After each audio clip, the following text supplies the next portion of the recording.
welcome and thank you for giving us the time from your busy schedule. I welcome all the participants for this webinar today with Mr. Shivakumar. It is my immense pleasure to introduce Shivakumar Bhaiya. So, Mr. Shivakumar is an engineering graduate who, after having worked in the corporate world for about 5 years, felt the needed to instill new energy into the life and culture of India, that is Bharat, and joined Aurobindo Society at Pondicherry in 2001. Since then, he has been part of Oro Youth, the youth initiative of Sri Aurobindo Society, and the main organizer of its national level camps for youth on self-development. These camps have helped youth to discover themselves, their role in life, and also to link it with the destiny of the country and humanity as a whole.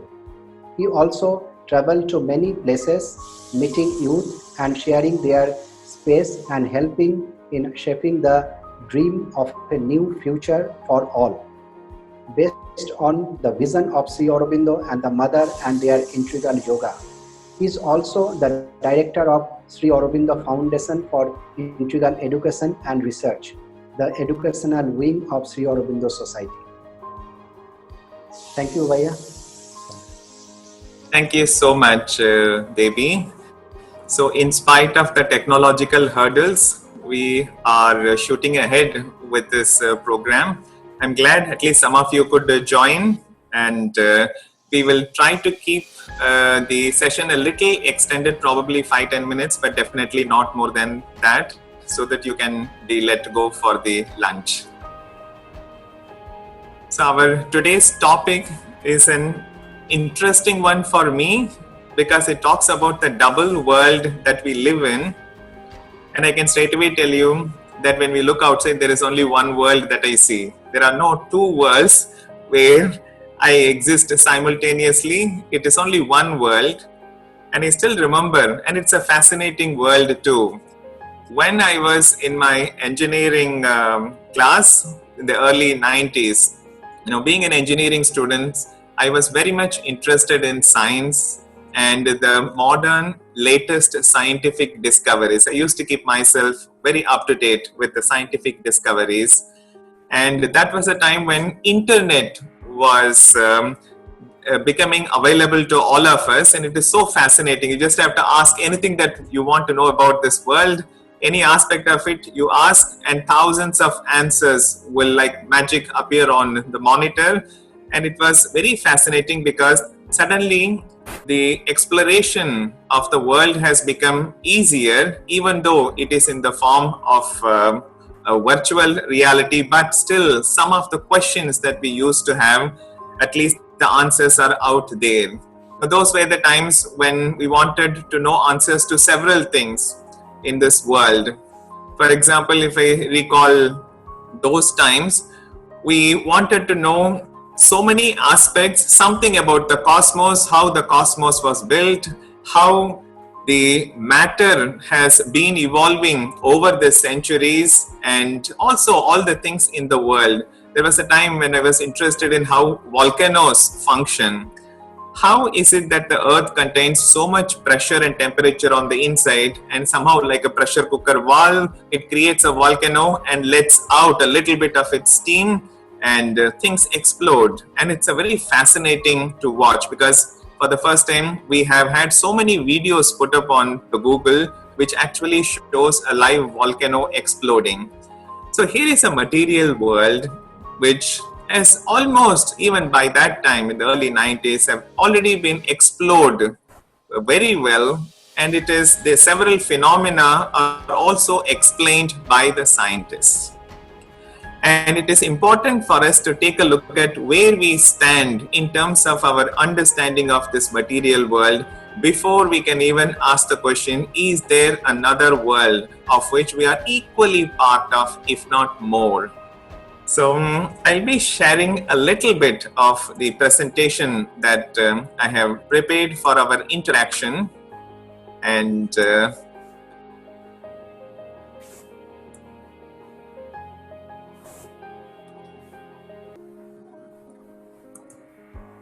Debbie, can you tell me whether you can see my screen? Is it properly Yes, visible? All right. So yeah. here is a material world, and the modern science has already explored it and explained to a great deal not by you and me, because you and I do not have access to several beautiful phenomena of this world, but they have been explored and explained by the scientists. And at least because they have decided to share, at least we have possibility of coming to know the discoveries which the scientists have made. But then the question comes, but scientist is one person sitting in one corner of the world, he explodes something. How is it that the same thing is also real for me in the same way? Something happening in one corner of the world, what guarantee is there that it is happening in the same way? It can happen the same way in my corner of the world too. This was one of the first things which the scientists have been trying to figure out, and then they came out with lots of ways to ensure a certain objectivity. Just to give you an example, in America, if somebody takes 2 molecules of hydrogen and combines with 1 molecule of oxygen, it will give water over there. Now, if the same thing, if I repeat it here in India, in one corner of India, will it give the same result? Well, the science says that if it is a scientific discovery, then it has an objectivity. Wherever you are in this world or anywhere else, it will still work, simply because the approach of the modern science is objective. Doesn't matter where you are, doesn't matter who you are. If something has been discovered, the discovery is applicable wherever we are on this world. Now, this was when I had the question that is it really so? Or does the science confirmedly says that whatever it comes up with in terms of theory, that it is applicable universally all over? Now, that was a time when I came across the realm of quantum science. I'm sure you must have heard about it. It's a fascinating science which is still being under exploration, and it is almost of the stuff of sci-fi.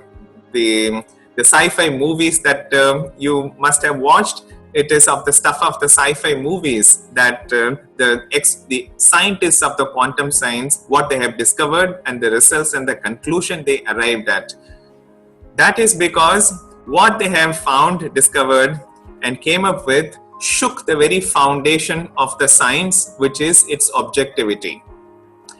I don't know whether you people would have heard of the experiment called the double slit experiment. It's a very popular experiment. I'm assuming that you being a youth, you must have come across it. It's one of the experiment which is done with a subatomic particle, with an electron. And I'm not going into the experiment because it's a very simple, detailed experiment. But what I will be focusing on is the results arrived at by the scientists who conducted this experiment. So at the end of the experiment, what they could observe when they started observing a subatomic particle is that its behavior is not objective anymore. And its behavior is very subjective in this sense that when we are observing the subatomic particle, it behaves in one way. When we are not observing it, when it is conducted as an isolated mechanical experiment, scientific experiment, and its results are there, the results are very different from when we are observing the subatomic particle.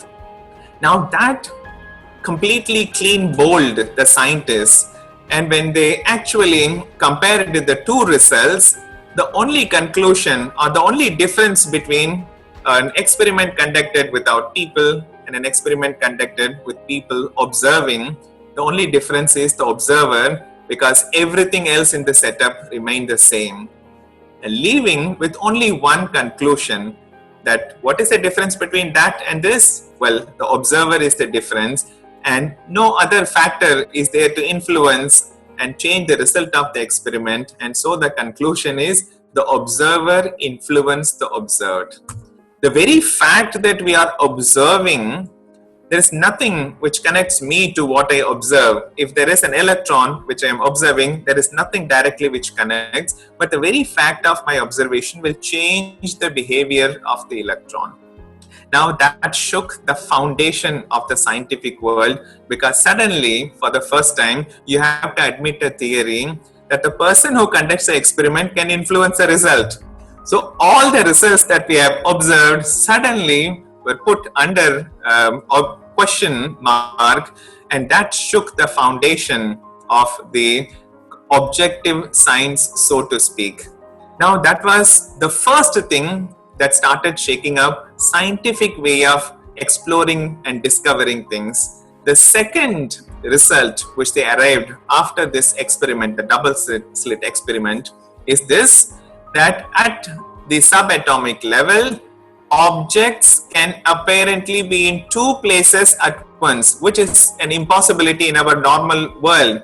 It is as simple as you cannot be in two places at the same time. No material object can be in two places at the same time. That defies the fundamental laws of science. But when you actually go inside the so-called matter, when you enter into what now they call it as the quantum world, they found that the material there can exist in two places simultaneously, and not only that, it can exist in several dimensions also simultaneously. Now that is a phenomenal discovery which is quite baffling, because how do you observe something in multiple dimensions? Because you will be observing any object only in one dimension, and how do we enter into another dimension simultaneously and another one, and then observe one object existing in several dimensions simultaneously? Now that was the very difficult fact to accept, and these two, in fact, in a certain sense, defied our scientific understanding of this material world, because you scratch the surface, you end up with a totally different world where the laws are so different. And what we see is actually a grosser manifestation of what is subtle. So logically, all the laws applicable there should be applicable in this normal world too. And if that has been accepted, then all the known scientific theories will be when it is put under question, we will not be able to go ahead with our normal operations. Most of our normal world is based on the science and the scientific observation. Now, this was happening at the material level, where people were entering into the matter and discovering a new world. But there was side by side one small type of people who have observed that what we call the material world is not been the same as, let us say, several millions or even billions of years ago. Because now, they said, it has been evolving in the sense that it is bringing out something newer and newer. There was a time when only matter was there. Suddenly, a new force appeared, because of which some particles of the matter started behaving in a different way. They have started showing biological properties. To put it simply, they have started showing signs of life. So for the first time, we have a matter which doesn't have life, and another type of matter which is organic in its nature, which shows signs of life. What is a signs of life? Well, this matter has the capacity to grow from within and adapt to situations by itself. Now that is a sign of life that we see.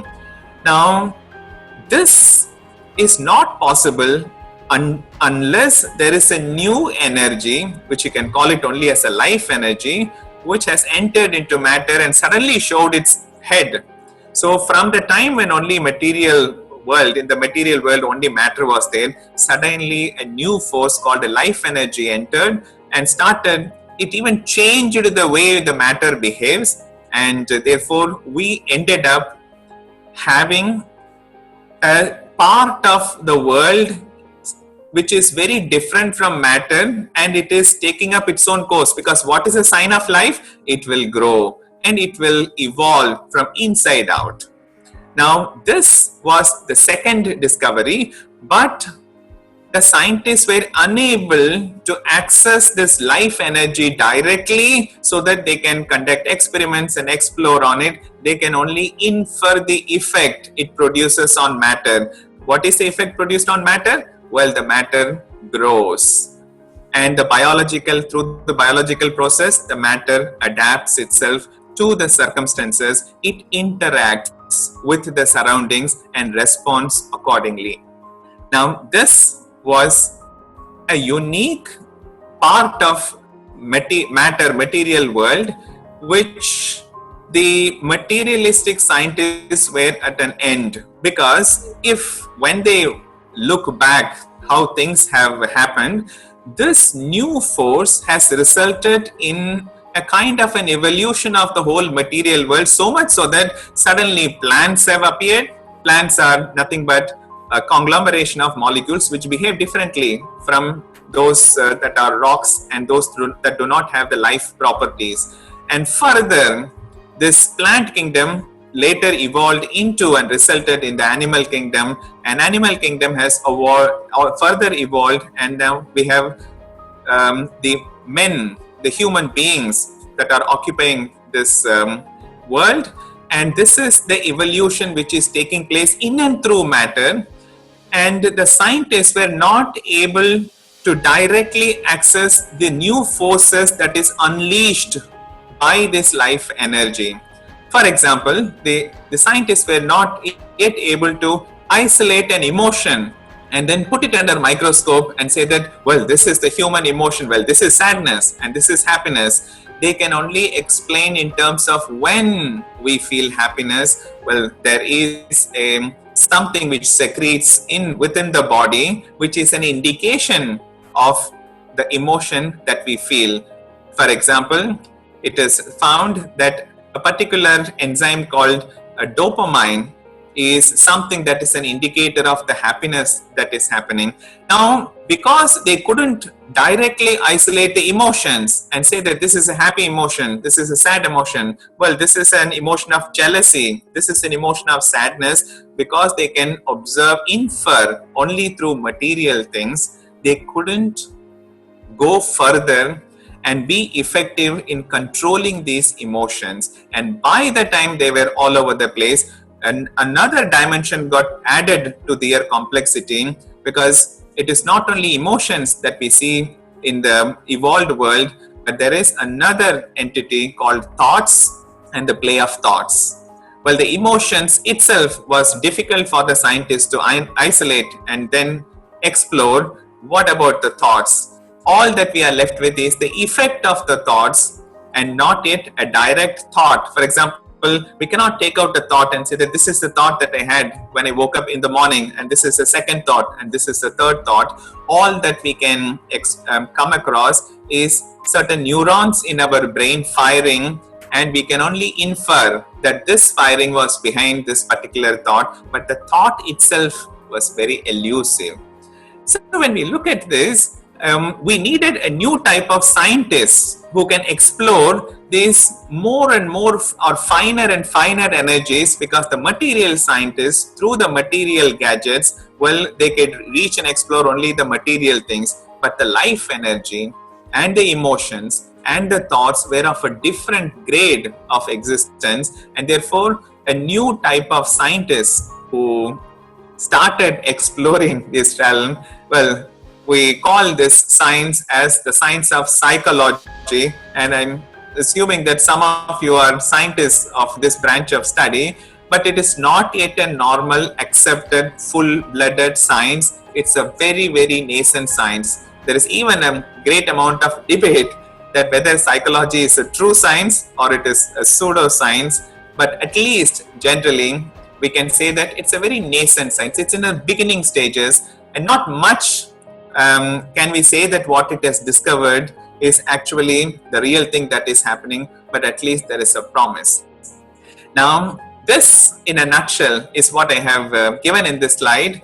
There are probably worlds beyond matter. Not only the physical forces are part of this world, but there is probably a hidden world from where life energy and emotions flow into our world, and probably another world which is made up of thoughts, from where the thoughts flow into us. But all the life energy, the emotions and the thoughts will not be able to come into this world if they do not have the sufficient instrumentation. For example, in order for a thought to happen in this world, we need a human being with a brain, so that in and through the instrument of the brain, a thought can express itself. And we need a human being with what we call as a heart. So we need an instrumentation of a human being through whom the energies can express itself, and we need a body with a special type of matter to express the life energy. And therefore, this world of life energy, the world of emotions and world of thoughts, we're never able to access directly by the science, but through inference. We are able to sense the characteristics. Even when the psychiatrists want to figure out the quality and the characteristics of the emotions and thought in another person, well, they can't directly experience it, but they will have to make the person undergo the psychometric test, which many of you are aware of, and then deduce from the answers that we get, and we have to depend on the answers given by them, and we have to take it for granted that they are as truthful as it can be. So through certain clever way of questioning, we will have to ensure that we don't catch the person lying. But the bigger question always remains, the person who answers the question, is he capable of observing and understanding the emotions and thoughts that happens in him? Because what if his own observation is hazy, then all the answers that he gives in as part of the psychometric evaluation, all of that will go for a toss. And this is the dilemma that we are already caught up with. There is no direct way as yet of measuring and understanding emotions or thoughts, but there is only an inferential method. But then the question comes, first the life energy, what it unleashed in its evolution in the form of emotions and thoughts, has it stopped unleashing new things? Or what we have right now, we have a little bit of emotions which we feel in the heart space. We have a little bit of thought which is going on constantly in our mind. And then we already have a body. A lot of things are going on here. Probably the morning breakfast is getting digested. It's getting distributed. Blood is flowing. Heart is pumping blood. And lungs are functioning. A lot of things are going on. This is who we are. And the question comes, we are a result of evolution of this life energy over millions of years. And is this all that we are? Will the life energy make us evolve into something more? Or is there already a few things which are secret to us, which we are not able to figure it out, which exist, and they probably will give us a clue as to who we are and why we are having these emotions in a certain way. Why do I get thoughts of a particular nature?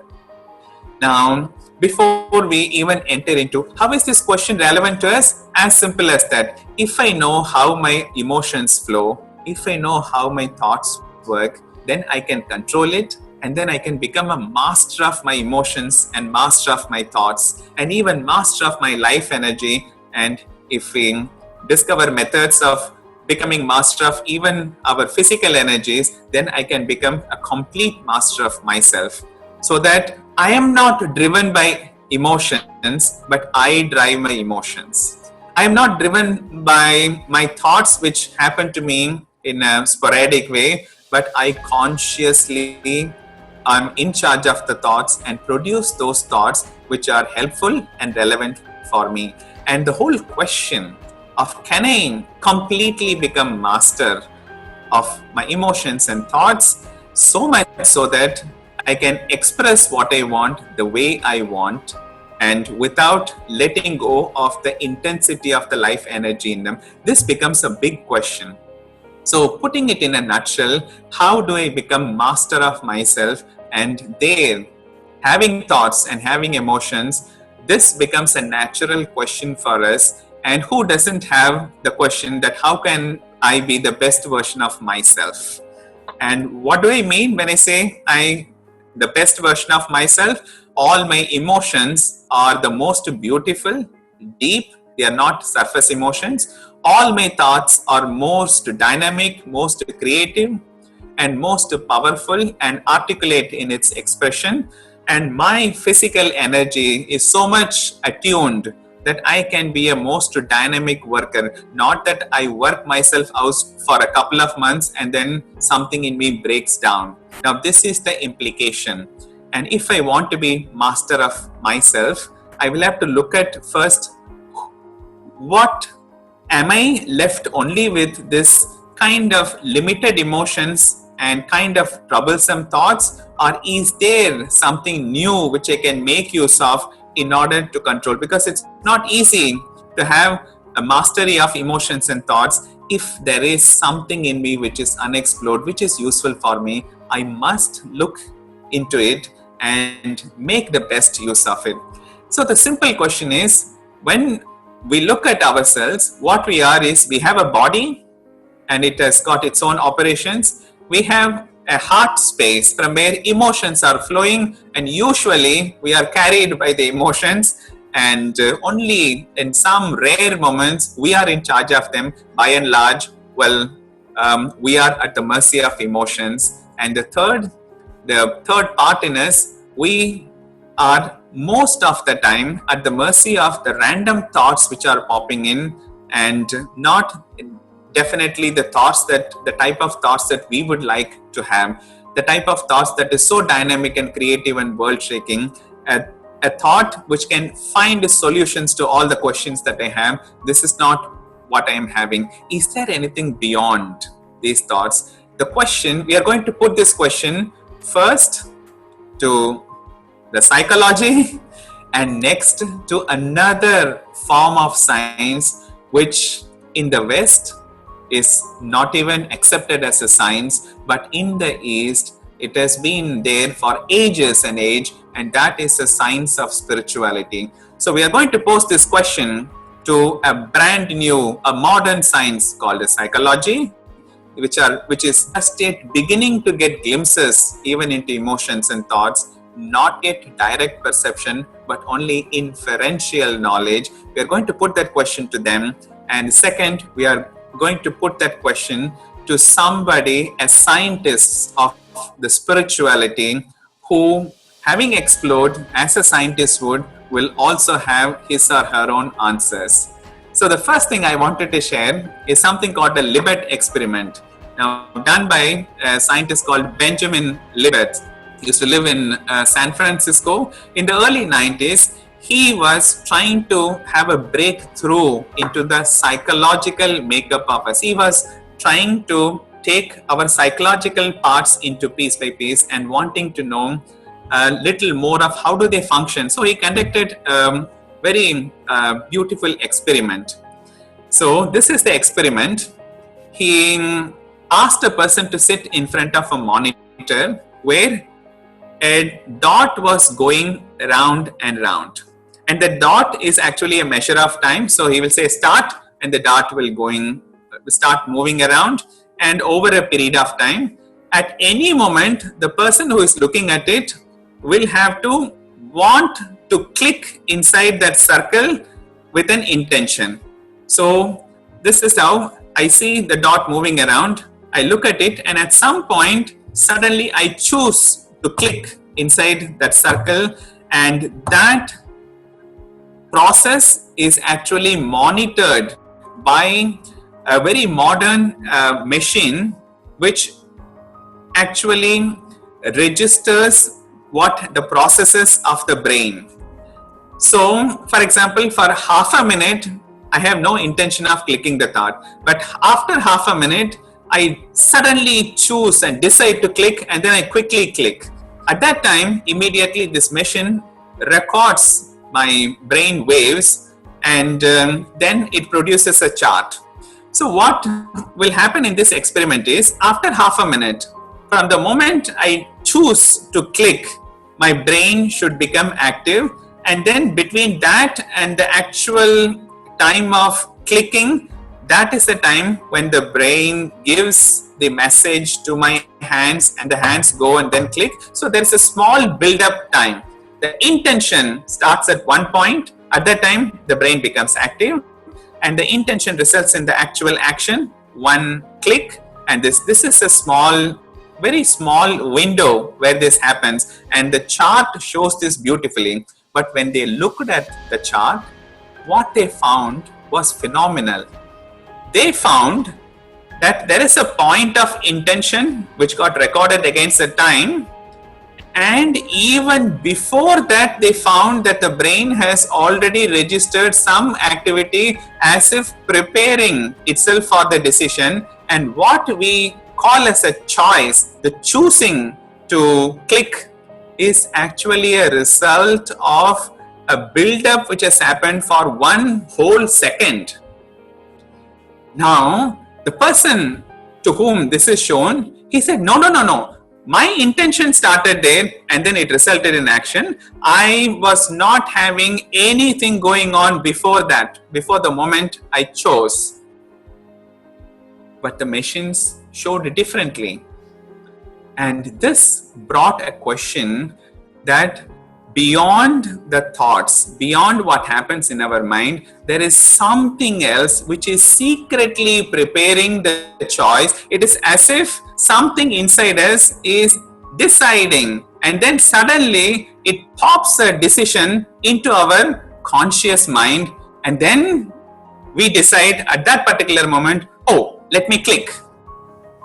And this was mind-blowing, because we thought this is all that we are. I have an intention and my intention decide the life. But this experiment was conducted with hundreds and hundreds of people, and with each one of them, it was the same result. Before a conscious intention, some activity was going on which is not in the realm of our awareness, in the realm of our consciousness. It is as if there is a hidden world which is secretly trying to choose all the choices that we make. It is driving it, and therefore our choices, what we call as our choices, are not really our choices. They are actually the promptings from another hidden, deeper world. And if we don't have access to that world, it is very simple. We are not really in charge of our thoughts and our emotions. Now, this experiment is the experiment which jolted the way we look at ourselves from the modern materialistic and psychological point of view. Now, the time has come for us to put the same question to a scientist of the spirituality, and especially in India, in this country, this science has been progressing, and this science has been in existence literally thousands of years back. And therefore, it is important for us to put the question to a scientist of spirituality and see what it has to tell.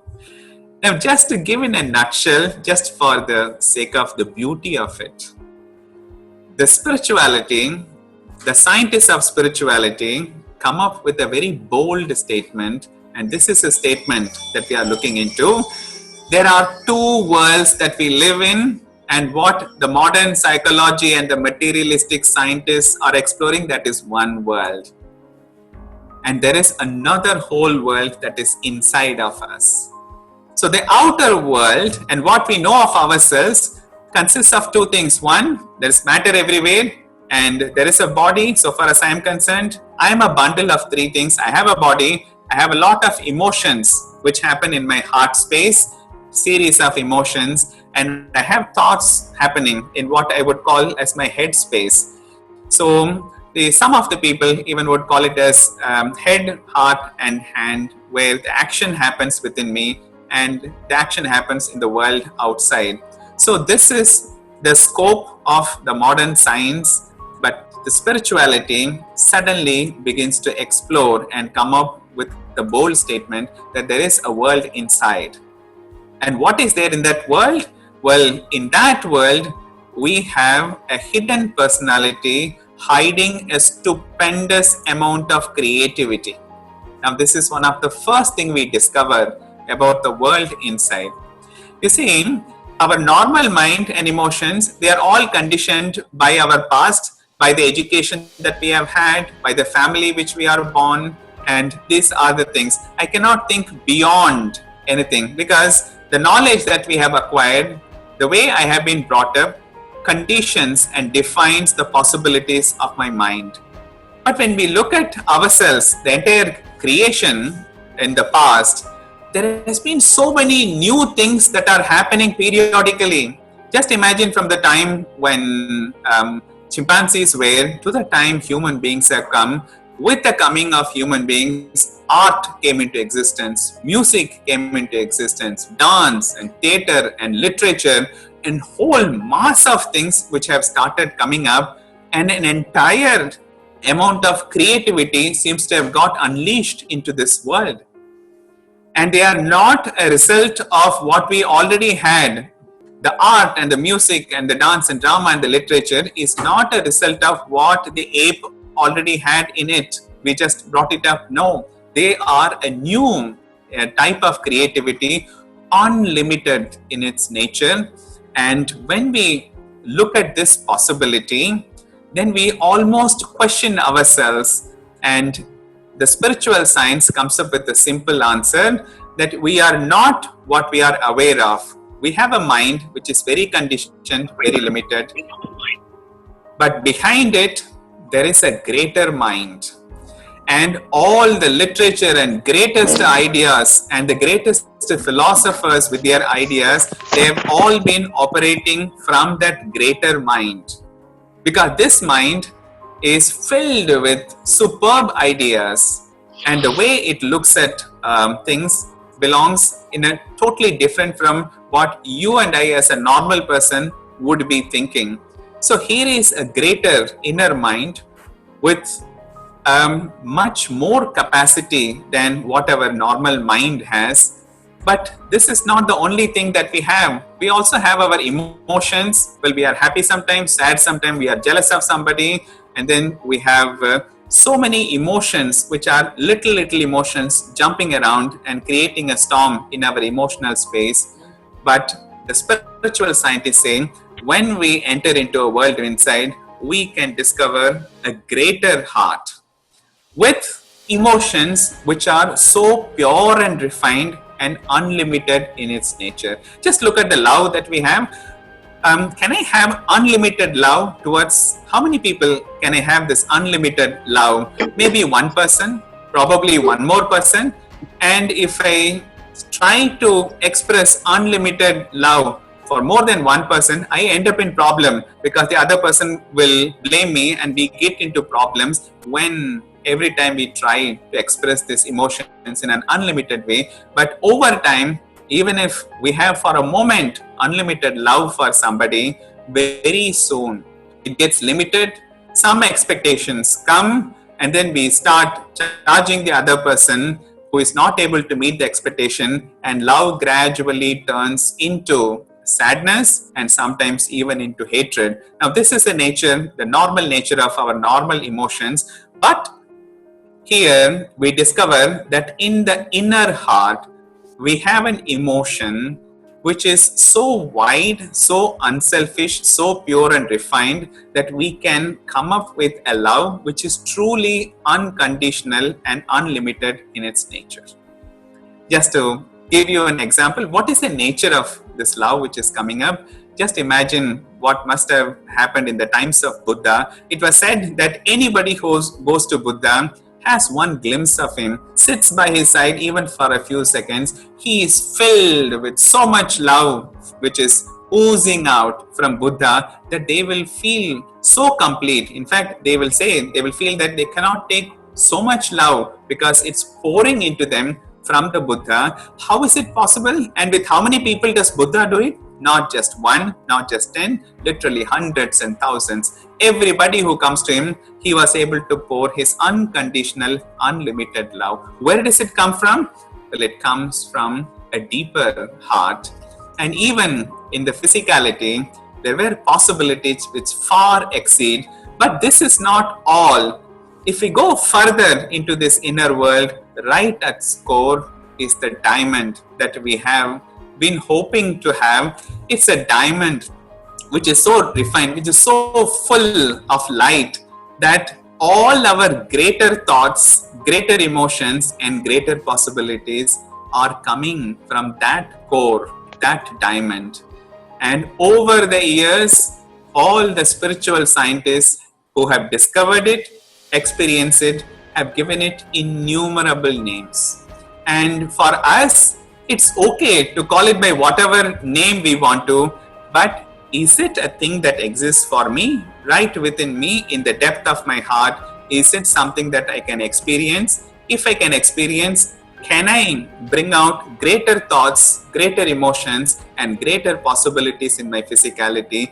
This is the question, which forms, in fact, this question is so important, it can change our life the way we want it to happen. And this is the exploration that we are going to take up.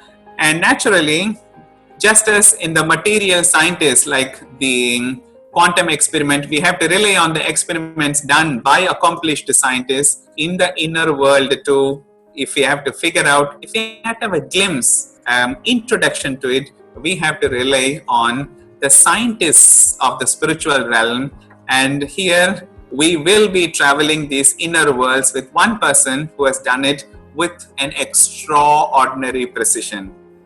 And the person whom we will be following, will be taking up some of the experiences of this person, is none other than Sri Aurobindo, who came to Pondicherry in 1910 and started building a community which begins to base its life on the discovery of the inner world and its expression. And just imagine that if everybody in this community could discover their inner world and start giving expressions to it, we will have the most dynamic thoughts. We will have an unconditional and unlimited emotional expressions in the form of art and music and dance and drama and literature and poem. There's innumerable things will burst out of us, and bodily, physically also, we will burst out with so much energy that we will have unlimited energy at our disposal. It was with this objective in mind that Sri Aurobindo entered into the exploration, and what he has shared, just a brief glimpse of it, is what we are going to quickly go through it. And it is important for every one of us to know the possibility of this world, this inside world, so that we can draw out things from there. Well, the first thing Sri Aurobindo says is that, who am I now? Well, I am somebody who has a body, who has a lot of emotions, and who has a lot of thoughts. Well, I have a body, a physical body. I have what he calls as the emotions or the vitality, and what he calls as the mind. So this is my character, which is very limited. In my character, a lot of unwanted things also keep playing. Sometimes I get angry, desires come, the impulses, sexual impulses drive me crazy. There are so many things which actually upset me. But this is not all that I am. There is a hidden me also. And this is what he says. There is another consciousness deeper within him, meaning us. And what is this hidden part? It is so much more of us. In fact, what we are on the surface is probably the tip of the iceberg. The whole of me is right now hidden. And this is what he says. There is another consciousness deeper within him, the true inner being, the real self. But, well, you and I are not able to glimpse it. Why? Because it is covered by our superficial nature. We have never actually tried to look beyond our normal thoughts and emotions which are playing around. And if and when we make an effort and go inside, that is when we discover, not otherwise. So this process of going within is what we call yoga in Indian spiritual science. The moment we take a resolution to go within, there are very beautifully defined processes, scientific, accurate, replicable processes, which help us to go within. And these practices are called sadhana.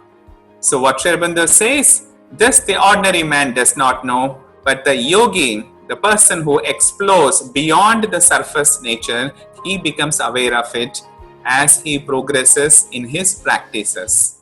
What are these practices? Can I also learn a couple of things so that I can discover this greater mind in me, the greater emotions in me, and also the greater possibilities of physical energy in me? So the question, before even I do it, what can this inner world, the person who is inside, Shivakumar calls it as the inner being, what can it do other than what I am able to do right now? One question, if I want to talk to anybody, well, if the other person has a mobile, I just give him a call and then talk to him. Is there a better way of communicating with another person? Is there a direct way where we can reach out to anybody in this world directly and also communicate in a language which is not susceptible to be misunderstood? Just imagine, so many times, even when we express something that we want to express, there's always the possibility that the other person misunderstands, problem happens. Why did you do that? I know you have this in your mind when you said this to me, etc. It goes like that. But what we want to express as it is, can we directly communicate to another person? He says, when we get into this greater part of ourselves, Aurobindo says, it can act in the true way by a direct communication. Now, it doesn't employ any language because language still has a barrier. So if I am here and want to communicate with somebody in Russia who knows only the Russian language, without employing the language, I can directly transfer what I want to communicate if I am in touch with this inner being. Well, that seems to be a phenomenal way, and which is something. What else can this inner being do? Interesting. When we learn something, like all your textbooks that you have been made to go through in your university subjects, well, you have to read it, you have to try to understand, retain it memory, and still you would not have experienced it directly. It's almost like I want to experience swimming, I want to have the capacity of swimming. Well, you can have books on it, you can read everything about the swimming, but it doesn't become part of your capacity unless and until you learn. So there is an experiential learning and there is a grasping by the mind, but there is another way of learning something which is called knowing something by identifying completely with it. How is it better than the normal way of learning? The normal way of learning, we don't experience what we read. We only come to know about an experience. For example, somebody has gone to America, came back, wrote a book on it, on his experience. As we read through it, it is he who has experienced. We can only read about his experience. We can only understand what he has experienced, but I can't have the experience. As simple as that. So, if there is a way where I can identify myself with him so that I can become one with the experience that he had when he was in America and grasp it for myself without the help of a book or any medium, what a wonderful way it will be. Now, this type of knowledge is called knowledge by identity. In fact, if I want to know, for example, something about a particular object in my hand, through a process of yoga, if I can completely identify myself with this object, this pen drive, I can know everything that needs to be known about this pen drive. And even what is inside it, which is not normally available to my physical eyesight. Now, this is the possibility we are talking about. And what are the extension of this possibility? When we interact with people, we can identify and then experience truly what they are going through rather than relying on their miscommunications. If you want to learn anything, through a process of identification, we can identify and then get. This is called learning in the true way. This is different from learning through our outer mind, which is difficult and superficial, and after sometimes I might even forget all these things. And therefore, learning in the true way, a knowledge by identification, becomes a possibility when we discover this inner world. And that is what happens to the mind. What happens to the emotion? Well, all our superficial, limited emotions become unlimited and unconditional. Well, the love, the compassion, the care and the concern that I have becomes very unconditional. And when I express my emotions in an unconditional way, it is very difficult for anybody to defy it. Because when I pour out emotion of, for example, of love, of care and concern, people have difficulty in resisting it because it's coming with such purity and such depth. And in fact, already something of it happens in children, because one quality which comes out in children is the purity and the innocence which we have. And we all very well know how difficult it is to resist the temptation to hold a baby when we see a baby with such purity and then such innocence in it. It's a joy to be with such children, and this becomes a possibility. And what other things? When we are in touch with it, this inner part of me is so much in touch with everything in this universe that I can actually come up with any action, any right perception, any knowledge which is right in its characteristic in a much more spontaneous way. It's almost like right now, if I want to know anything, well, I get in touch with Google and then Google reveals things to me. Well, there is an inner Google too. When we get in touch with it, it reveals as a Google does, but in a much more intimate and experiential way. I actually become the thing and then I learn. Now, what else does it do? Does it open up any new possibilities in us? Well, this inner being, Sri Aurobindo says, it is the source of all the spiritual urge in us. Some of us may be wondering, we come across a beautiful spiritual book. It talks about the possibility within us. We get inspired. After a time, it goes down like that. And we are wondering what happened to that urge.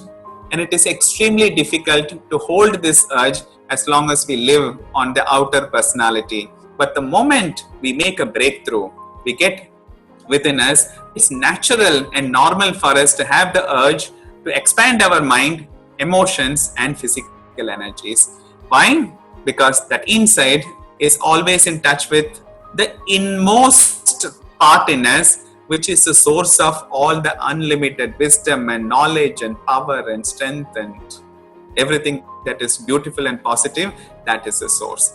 And it always carries a faith that I can, with a little more effort, get in touch with the source of wisdom, source of love, source of energy, so that I can keep expressing these in an unlimited way. That possibility also is there. When I do that, with an understanding of everybody around me, it can put myself into a harmony with the deepest and highest part of ourselves. Through that, I will be in harmony with everything around me. And not only that, even a new knowledge, like imagine a time when humanity did not have art and music and dance and drama, suddenly they have come through a few people who are in touch with their own higher possibilities. In the same way, there are many more things which are waiting to come down, waiting to be discovered by us, and we will be able to tap out that knowledge which has not yet been discovered.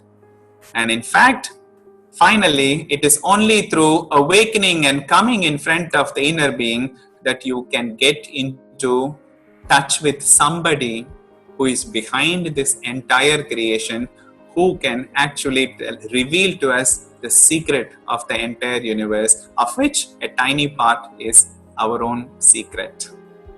So this is what I wanted to share with you, the discovery of this second world, the inner world.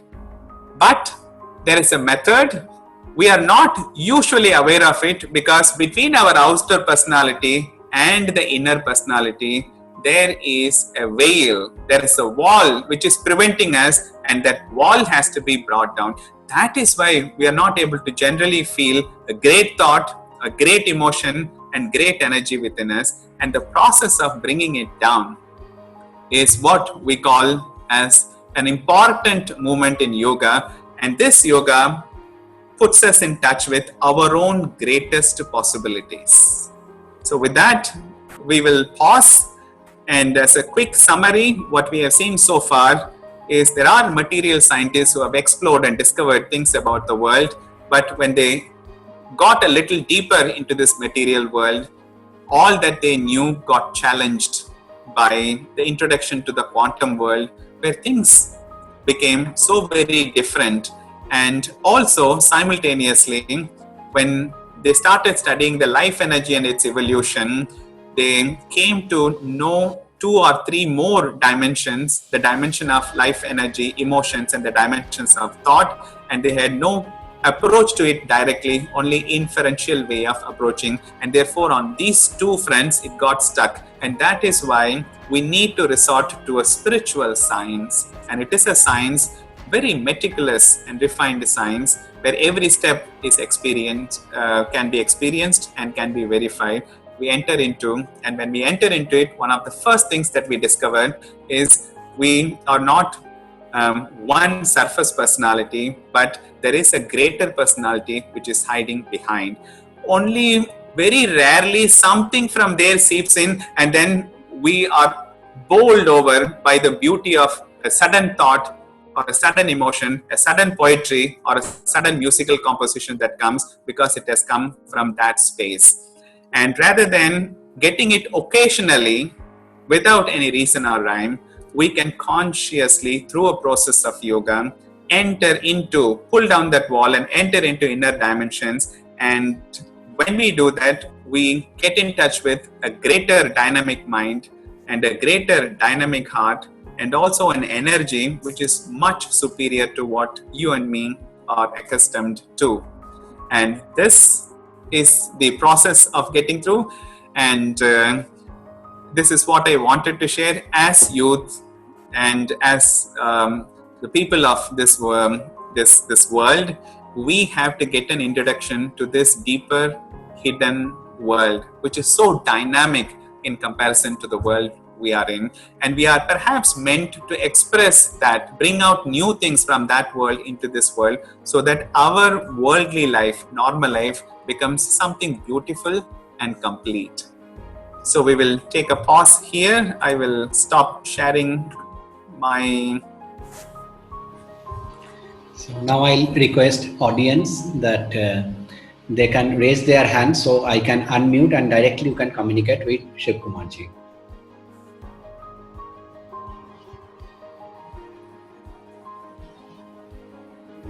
I'm going through some of the chat boxes, and Dr. Sangeeta Vashni, very true. How long will it continue? I don't know what is asked here. How long will it continue? Is this diamond the psychic being? Yes, of course. I did not make use of the word because it takes a lot of time to introduce that diamond. Sri Aurobindo has named it as the psychic being. It is the heart. Right at our core is that diamond which shines, wants to shine if we allow it to shine. And when one becomes intuitive is the connection with this inner being, definitely. Because when we are out-tuitive, then our interaction is limited to what I see and what I feel and then what I get, and they can be quite deceptive. I may be seeing a person with a nice smile, but we have no idea behind the smile what emotions and thoughts are there.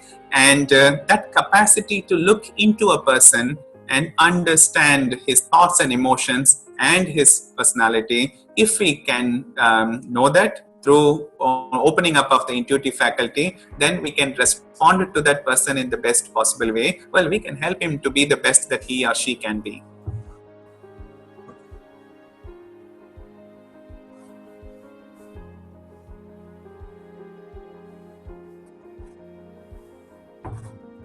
So anybody would like to ask questions? All right. Jhansi asks, when one becomes intuitive, is he connecting with his, that we have. How does one connect with the inner being? Very, very important, because if there is something like this, if there is a diamond inside us, how am I going to let it shine? An excellent question. Now, one of the easier things for any of us to do is to enter into an activity which carry higher vibration, purer vibration. What can they be? Well, the art, what we call as music, what we call as poetry, what we call as literature. Some of the best things as hobbies, right now they are already called non-curricular or co-curricular. Unfortunately, they are not part of what we cover in the name of education except marginally. But these are the very things which actually help us to refine ourselves. And I have already told you there's a wall between our normal outer personality and the inner personality. They make the wall porous, that when we enter into it, and especially poetry, art and music are excellent triple way to gain entry into this inner being, and through that we enter into a space from where it beautifully flows out. In fact, if you look at some of the famous music composers, I'm sure every one of you must have heard of A.R. Rahman. Well, it will be interesting if you ask A.R. Rahman, how does he do it? He will simply say, most of us do not know, because he said it in one private interview, that it's an expression of God and I do it as an offering to God. And interestingly, when that famous singer Shreya Ghoshal was asked about her experience of singing, well, she said, my singing when I am in the studio, when I enter into this process, well, it is simply meditation. It is pure spirituality for me. And where does it come from? Well, it comes from a space beyond. It comes from an inner space from where the quality of music composed by A.R. Rahman or the quality of singing by an Shreya Ghoshal is different. And interestingly, let me see if I have a small 1 minute video by Shreya Ghoshal where she actually talks about this. So some interviewer asked a question, which one do you prefer, singing in front of 1,000 people or singing inside the studio? And this is what she said. I'm sharing that beautiful video, just not even 1 minute. So that's all. I mean, What do you prefer, playback singing or concerts? Oh, they are two completely different things, and I love both, must say. Live concerts, it is a different high. Lights इतनी होती हैं कि आपको audience पूरी तरह से दिखती नहीं है, but you can hear them. You know the energy of that audience. You know where I have to do what. I did my first concert probably when after Devda's release, that was years back. Since then, every concert has been a learning experience, and over the time, I've really understood how to read the minds of each and every person who's sitting there. It's fun. It's almost like an art. I pause here and just wanted to check. Everybody can hear the audio? Yes, Bhaiya, we can. All right. So what she says is, when I am there, I can actually connect with all the minds. I can actually feel what they are feeling, and accordingly, I can sing. So this is about when she does a performance. But then the next question will be, When it comes to recording, I think it's a very spiritual experience. What I do in the studio, creating something out of nothing. That creation itself, it feels like you're giving birth to a baby. It's almost like that. Mm-hmm. So it's a very spiritual experience. Interesting. We don't get to know about this because she doesn't talk about these things in the open forums, because in the open forums, what people want is a little more spicier things. But here is somebody, she says that I'm in touch with something, and when I am in studio by myself, what comes out is something so spiritual. And from that space, when I operate, even if I'm in front of 1,000 people, I can deeply relate to and then connect with them. And it is important for us because there is no magic in it. It's not something which is without any process. And it is just a question of us who can consciously enter into these spaces and come out with art or music or dance or literature or poem of the highest quality. And that is the possibility that we are talking about.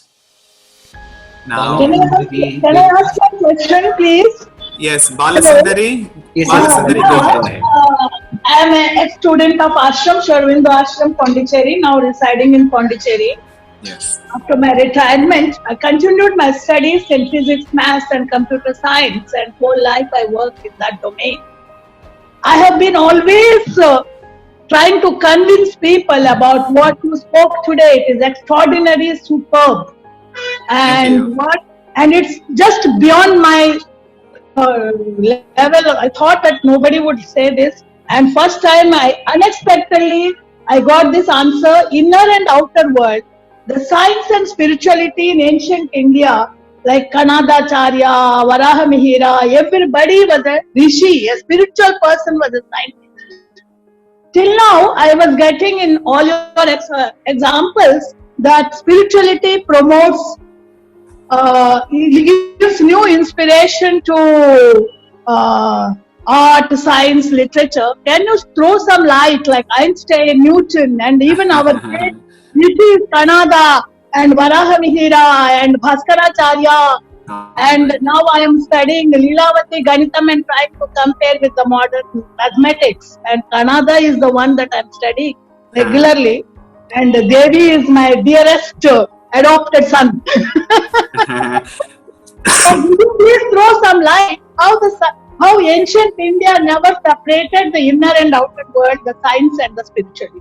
So it is an interesting thing because when we talk about the people of the ancient India, where at least all the historians agree that India was the leader in art and music and dance and drama, we had one of the foremost universities, and if you take a look at their artistic expression, 64 arts used to exist. Now just imagine that university of which 64 types of arts, by arts themselves, they are part of one's university syllabus, besides several other activity. So how did they do it? Look at Ayurveda, where at least 700 plants properties have been found by the ancients. Interestingly, without the help of a microscope, in the modern world, we can take up a plant and split it into parts and understand, but still we will be understanding only the physical characteristics of a plant. Like, you eat tulsi and this will happen and that will happen. But interestingly, in Ayurveda, their psychological properties have also been mapped, which is quite amazing, because even to not besides the physical property, well, even to understand the physical property, they did it without the help of a microscope, but they reached out to a dimension of the plants which is psychological, understood, experienced the properties and gave expression to it.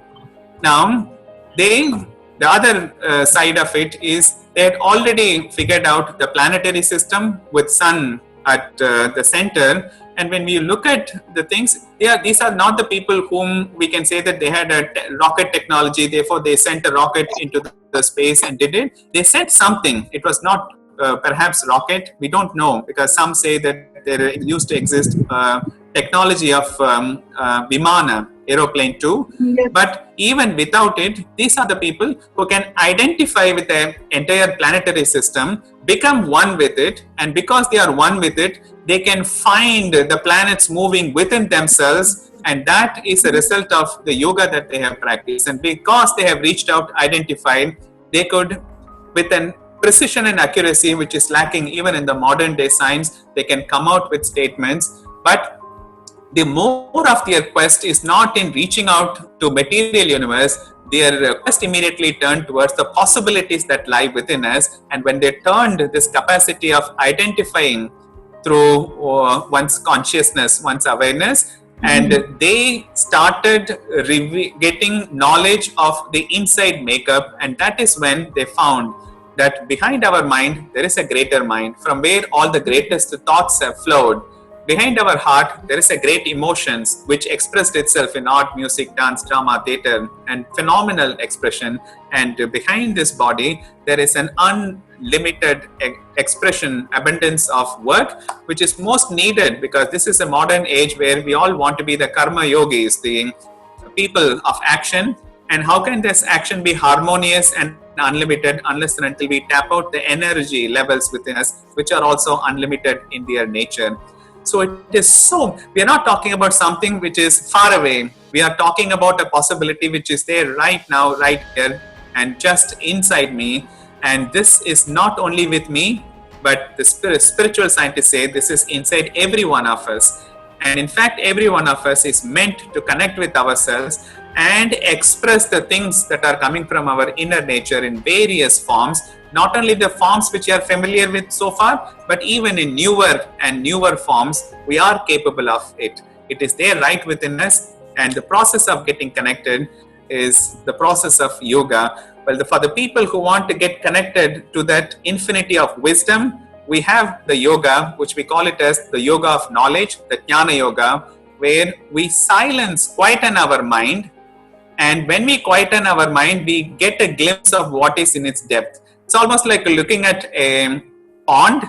If the surface of the pond has several ripples, we won't be able to see what is in the depth. So the surface has to be quietened so that we can take a look into the depth. In the same way, we just have to quiet the jumping thoughts which are 24 hours moving around in our head. And if we quieten it, we get a glimpse into the infinity of knowledge which is there. Just as we are so much filled with exciting emotions, if we can calm down the emotions, we get a glimpse into the unlimited possibility of expression of this emotion in all the forms that I have described. And in the same way, through yogasanas, if we can quieten the energies, the normal, exciting and unbalanced energies, if we quieten it down, we get a glimpse through yogasanas, through hatha yogic processes, into a source from where we can build back the harmony and new capacities into our body. Well, if your body was not flexible enough, well, that is an old story. You enter into asanas, you tap out the energy which can make the body flexible once again at the cellular level. And this is the possibility that we are talking about. And this possibility is there for every one of us. The simplest process, calm down a little. Do not allow the thoughts to go on jumping around. Settle down the emotions and enter into the asana practices so that the energy of the body is also not unconscious. And the moment you quieten your outer personality, it's like the surface of a pond which has become calm and still, and then we begin to glimpse at the depth of the possibilities inside every one of us. And if we can see the depth, what is the next thing that we have to do? Let's dive into it in order to bring out the hidden treasures in it. And that becomes the next step, the next natural step. So this is the process through which we access the inner being with its own capabilities, quietening ourselves, getting a glimpse, diving in. As simple as that. Now, Bhavna Manshu is with us. Ma'am, please go ahead.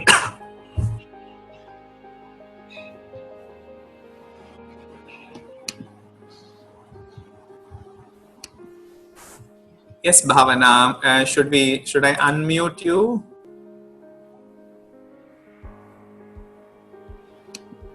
Yes, I'm trying to unmute, but not able to do it. Yes. Yes, now. Go ahead, Bhavana. I think you have muted yourself again. So,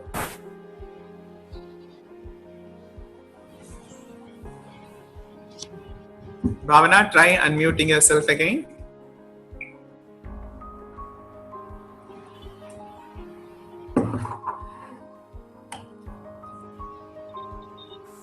Otherwise, I will have to rely on you typing out. Yes, Bhavana, I see that you are unmuted. Go ahead and speak. Yeah, namaste. Namaste. I'm from Porbandar, Gujarat. Yes. I have been working as a professor in government college. Okay. In following Sri Aurobindo and Mataji's so many years. I will ask that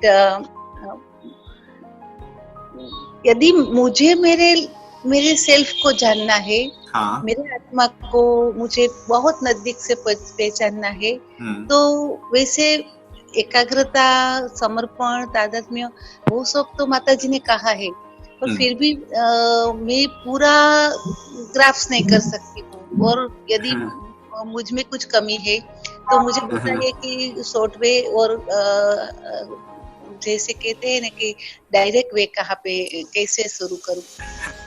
Well, it is not because I don't have the capacity, because nobody has the capacity to reach the 10th step of complete identification with my Right. innermost core. It is a step-by-step process. Only when we have taken the first step, we get a glimpse into the second, and then through what people who have done it, who have made this discovery and entered into the inner world, even if you can follow the guidelines, you say that you are already reading what Mother and Shivakumar has said, you can take up any practice, only you have to be consistent with it.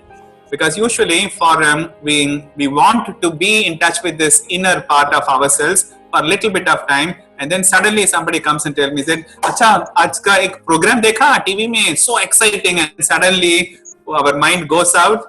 So we are not consistent in our demand, in our aspiration, and therefore we have to develop a consistency by probably rearranging what is important in our life, and not to lose ourselves, our focus and concentration and attention in 100 unwanted things, but reduce it so that the minimum focus is there. Therefore we can turn our attention more completely, quieten ourselves, and then get a glimpse of what is inside. And the first step will actually reveal what you need to do. So it is not that we have incapacity, but thoda consistency badana chahiye, and also a little bit of losing ourselves in 100 other temptations. So we will have to reduce those temptations, and keeping only what we essentially need for a beautiful life, and then making a discovery. Once we made discovery, our life is going to be too dynamic. We don't have to worry about this calmness and quietness anymore. All the calmness and quietness is only in the initial stages. Once we touch base, what we unleash will be a stupendous amount of creativity and dynamism. Mm-hmm. So you just have to go ahead, little more consistency, and a little more, of course, if you can do remember and offer. Remember always this ideal. When something pulls you from outside, you have to remind yourself, well, I'm not supposed to lose myself in it. I'm supposed to draw myself within. From inside, I have to respond, not from my normal mind, because anyway, it doesn't know how to respond to 100 other things in the world. So remembering constantly this ideal, and then offering your time, energy for this discovery is the simplest way. Remember and offer your time and energy, and attempt towards discovering it. So we have another question, which is from Emmeline Hugot. I can see a bridge to unveiling with non-violent communication developed by Marshall Rosenberg, which was talking about. Yes, there are so many people, they only use different terminology, and their understanding is not different from what I have spoken, but the difference is only in terms of clarity and gradations. Some who have experienced it completely, like Sri Aurobindo, the mother, they will have a greater clarity, and somebody else will have a different clarity based on his depth of reach. Next one, Jhansi. How does one identify their special skills or hobbies through which they can connect with their inner world? Beautiful question, Jhansi. There is only one thing. We already have some talents, and we don't know whether it has come from inside or we have picked up superficially. But there is one way of using them to connect with our inner world, which is to try to do the thing as best as I can. For example, let us say I have a singing capacity which I have discovered. So my mother forced me into singing classes. I developed some singing capacity. Now what? Because I can sing, am I already in touch with my inner capacity? Not necessarily. But if I want to be so tuned to the singing, I want to sing in the best way that I can. If I focus my attention, that becomes a portal. That very aspiration to be the best that I can be, the best singer that I can be, will open a portal, and you will be accessing the capacities of the inner being, and your singing will suddenly go higher, and you would also have gained access to your inner being. Or if you are into dancing, or if you are into poetry, or if you are into playing any instruments, you can make use of pretty much everything Even if you are an office going karma yogi, a man of action, you can convert those action and turn them around so that they become doorways towards gaining access to the inner possibilities.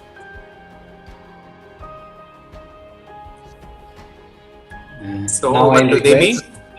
Now I'll request Dr. Manika Suri. She is HOD of School of Business at Oro University for the Board of Thanks. Monica ma'am, please. Yeah, thank you, Devi. Am I audible? Yes, ma'am. Yes, ma'am. Yeah, thank you. So, Shivakumar ji, thank you so much on behalf of Oro University, in fact, Oro family, that you gave us new perspectives and insights, which we are actually practicing at Oro University in a very inclined way with respect to the philosophy and teaching learning principles of Shri Aurobindo and Divine Mother. And I think at this point in time, your session during post-COVID-19 lockdown and whatever crisis and epidemic we all are facing, I think the whole world is concerned about the mental and emotional health. I think which is actually the cause and root of every problem and every crisis in the business itself also, not only in academic world, not only in the personal life, but I think all the businesses which are high on spirituality and emotional equanimity, they are sustaining very well. So it means the conclusion is like nothing matters in the world other than the positive attitude, spirituality and emotional stability. And in fact, WHO is also actually repeatedly talking about the mental and emotional health of the people across the world and their survival and sustainability with respect to their with respect to their cost of living, with respect to their standard of living, they are very much concerned with. But I believe that I heard too many speakers like you in the past, and surely from you, I'm listening to you since last 1.5 hours, and I'm so impressed with the simplified way of explaining the concepts, because people stay away from spirituality many times because when they think that spirituality is something complicated, which cannot be which cannot be understood by everybody. So I think the beauty of your session was the simplicity of all the concepts and understandings that you brought to us in the most simplified way. And I think that was the beauty of your session. And I'm sure after your session, we all teachers, academicians, industry people, and whosoever has joined today for this particular session has been enriched within from their own self, because you talked about the inner and outer self, you talked about self-management, you talked about emotional balance and stability in life. So I think this is what is the core of life. And though we all keep struggling for increasing and enhancing the standard of living, but I think what is more important is to uplift the standard of life, not the standard of living, for which we all are actually rushing and, struggling and influencing each other and many times dominating and, getting just into materialistic aspects of it. So thank you so much for bringing us very close to the realities of life. And I'm sure that will surely add value to our existing teaching, learning, philosophy and process also. And personally to us as individual human beings, because the gist of your session was the T model, which I always practice as a trainer, as a faculty also, that is thoughts, emotions and actions that we generally practice. And you were talking about the synergy of T model is very important. And that's why that makes us, high on wisdom and intellectual capacity that we actually develop and grow over the period of time. So I'm sure this session was highly beneficial to each and every participant. And I'm also honored to hear you and personally see you virtually and digitally. That actually makes me more empowered after listening to your session. And many of my concepts have been cleared when you gave different simple examples and experiments that have been undertaken across the world. So on behalf of Oro family and Honorable Vice Chancellor Sir, and specifically from Devi ji and Om Sir and our Honorable Dean, I once again thank you wholeheartedly for joining us for this particular session and sparing your precious time with us. Hope to see you in the campus physically also once everything will get normal and stabilized. And with this, once again, thank you so much to you, sir, for joining us. And I think we are delighted to have you today for this particular lecture series. So thank you so much. Thank you. Thank you for all the support and love. And hopefully I should be visiting the university as soon as the restrictions are lifted and we can meet physically also. Yeah. Thank sure, you sure. everyone Thank for being part Thank of you. these interactions. Thank you. So over to you, Debiji. If you have any last concluding point to say, please. No, It's you over to explained you. very Yeah. nicely the whole thing. So Thank again, I thank to Monica ma'am, thanks to all the participants, and thanks to Shivakumar Bhaiya. Thank you. Thank you so much. Thank you. Thank you all. Thank you for joining us. Thank you. Stay safe, everyone. Yes.